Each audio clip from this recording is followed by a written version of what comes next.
Hello दोस्तों, स्वागत है करमचंद क्लासेस मिर्ज़ापुर की एक और बेहतरीन वीडियो में। हमने पिछले वाले वीडियो में पढ़ा था नंबर सिस्टम के फर्स्ट पार्ट में विभाज्य के नियम के बारे में, जिसमें 2 से विभाजित के नियम था, 3 से विभाजित के नियम था, 4 से विभाजित के नियम था और 5 से विभाजित के नियम था। आज के हम इस वीडियो में पढ़ेंगे 7 से विभाजित के नियम और 11 से विभाजित के नियम।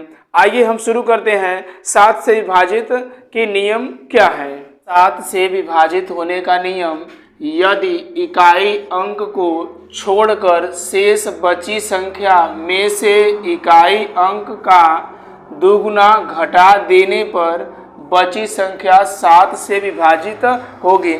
7 से विभाजित होने का नियम यह कह रहा है, यदि कोई दी गई संख्या है और इकाई अंक को छोड़ करके बाकी बची संख्या में से इकाई अंक का दोगुना करके घटा देते हैं तो जो संख्या हमारी बचती है वह संख्या 7 से विभाजित होगी। जैसे हमें दिया है दोस्तों 882 दिया है, तो इसमें से इकाई अंक कौन सा है? 2 है।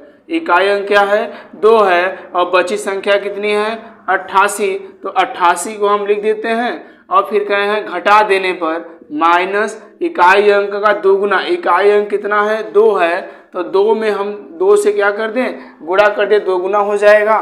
तो बराबर 88 माइनस 2 दूना 4। जब 88 में हम 4 घटा देंगे तो कितना बचता है? 84। यदि हम 84 में 7 से भाग देते हैं तो हमारा कितनी बार जाता है? 7 एकम 7 दूना 14, 12 बार जाएगा। यानी कि 84 हमारा 7 से विभाजित हो गया। तब हमारा 882 भी क्या होगा? 7 से विभाजित होगा।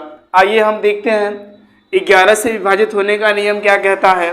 11 से विभाजित होने का नियम, कोई दी गई संख्या 11 से तभी विभाजित होगी जब इकाई से बाईं ओर चलने पर सम स्थानों के अंकों का योग तथा विषम स्थानों के अंकों का योग का अंतर 0 हो। यहाँ पर कहा है कोई संख्या 11 से विभाजित तब होगी जब कोई संख्या दिया है और इकाई से बाईं ओर चलने पर सम स्थानों का योग तथा इकाई से बाईं ओर चलने पर विषम स्थानों के योग का अंतर जो होगा वह 0 आए। जैसे दोस्तों हमारी यह संख्या दिया है तो इधर चलते हैं बाईं ओर, जब इधर जाते हैं दोस्तों दाईं ओर होता है, जब इधर आते हैं तो क्या होता है? बाईं ओर। तो बाईं ओर की हम बात कर रहे हैं तो सम स्थान, यहाँ सम स्थान की बात किया है, न कि सम संख्या की। तो हम सम स्थान पर जाएंगे तो क्या होगा? 1 है, इकाई वाला ए है तो ए है 2। सबसे पहले हम नंबर्स को लिख देते हैं 1 2 3 4 5 6 7 और 8। तो सम स्थान क्या क्या है?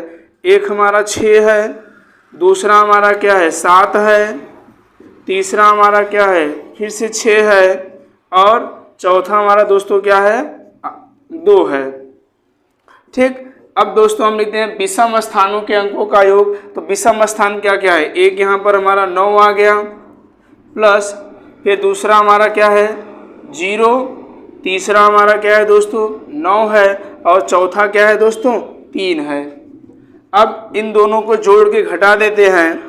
देखिए 6 7 13, 13 6 19, 19 और 2 21, फिर माइनस 9 0 जोड़ेंगे तो 9 ही होगा, फिर 9 और 9 18, 18 में 3 जोड़ते हैं तब 21 आता है।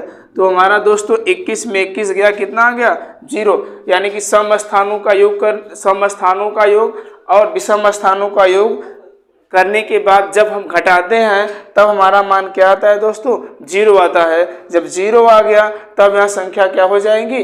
11 से विभाजित हो जाएगी। वीडियो अच्छा लगे दोस्तों तो वीडियो को लाइक करिएगा। यदि चैनल पर नए हैं तो चैनल को सब्सक्राइब जरूर करिएगा। धन्यवाद दोस्तों।